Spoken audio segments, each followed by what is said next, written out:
Hello বন্ধুরা, চলে এসেছি আবারও একটি নতুন ব্লগ নিয়ে। আর আজকে সকাল সকাল সব কিছু রান্না হয়ে গেছে, ব্রেকফাস্ট। কারণ হচ্ছে যে আজ মিস্ত্রি লাস্ট ডে, তো এখানে রুটি হয়ে গেছে। আর এখানে সজনাও ভেঙে রাখা আছে, মনে হচ্ছে কিছু একটা এটার সবজি হবে আজ।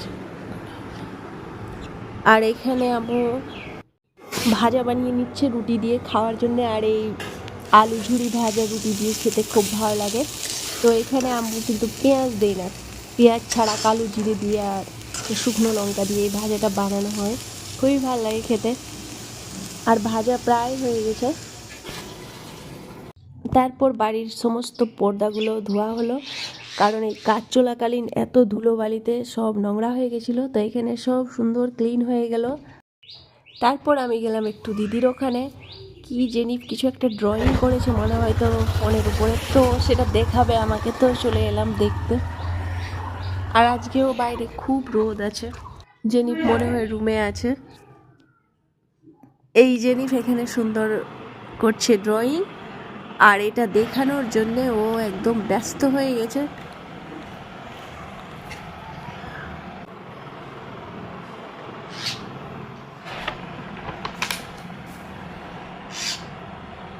বাহ, খুব সুন্দর।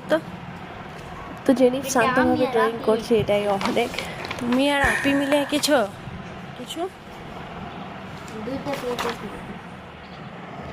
ও নবিতা আর ডায়মন্ড। আচ্ছা, আর এটা তারপর জেনিফের ড্রয়িং দেখা হয়ে গেল, খুব সুন্দর হয়েছে। এবার আমি চলে এলাম বাড়ি। তারপর বিকেলবেলা আমি বানিয়ে নিলাম সবার জন্য মাটন কালা ভুনা। এটা খুব শুনেছিলাম, বাংলাদেশের খুব ফেমাস একটা খাবার। আর এটা আমি ইউটিউব দেখে দেখেই বানিয়েছি।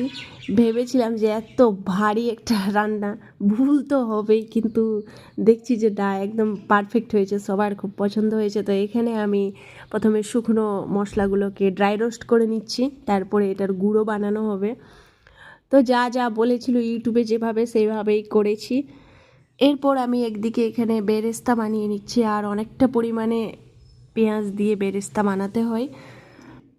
তারপর এখানে মাংস ভালোভাবে ম্যারিনেট করে আগে থেকে রাখা ছিল। এবারে সব কিছু মিক্স করে এখানে চাপানো হলো।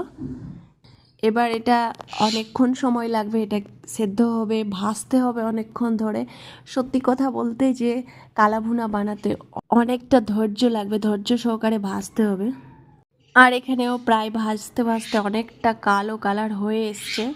আর একটু কিছুক্ষণ রেখে নামিয়ে নিলাম, হয়ে গেল রেডি কালা ভুনা। তারপর সন্ধ্যাবেলা দিদি ভাইয়া এলো। এটা অন্যরকমের টেস্টের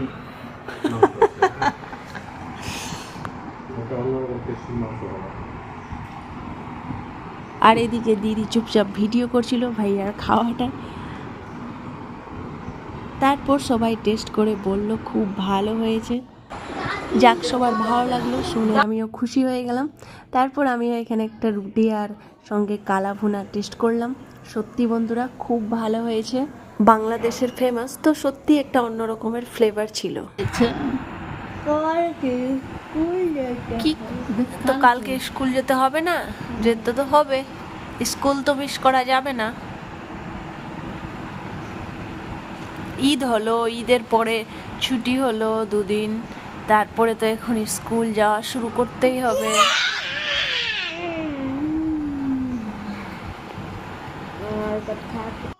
পরের দিন বাড়ির বাইরের পরিবেশ একদম তীক্ষ্ণ রোদ। তারপর যত ছবি থাকে পুরনো থেকে শুরু করে নতুন, সব ছবিগুলোকে আমি এখানে সাজিয়ে নিচ্ছি ডেট ওয়াইজ, আলাদা আলাদা ফোল্ডার বানিয়ে। আর পেয়ে গেলাম দিদির বিয়ের কিছু মুহূর্ত।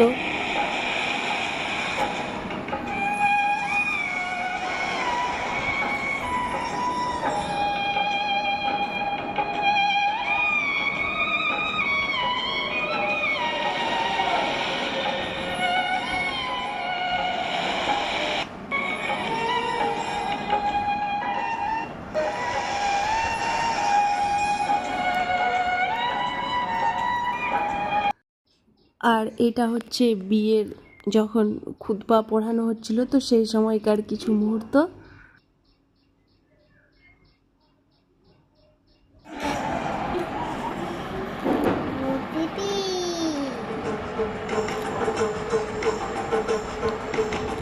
আর এটা অনেক লম্বা 2 ঘন্টার ভিডিও আছে বন্ধুরা, তো পরে যদি সম্ভব হয় তাহলে আমি এর থেকে ছোট ছোট ক্লিপস তুলে শেয়ার করে দেব। তো আজ এই অবধি, এই রইল ছোট্ট একটি ভিডিও। ভালো লাগলে লাইক করবেন প্লিজ, চ্যানেলটিকে সাবস্ক্রাইব করবেন।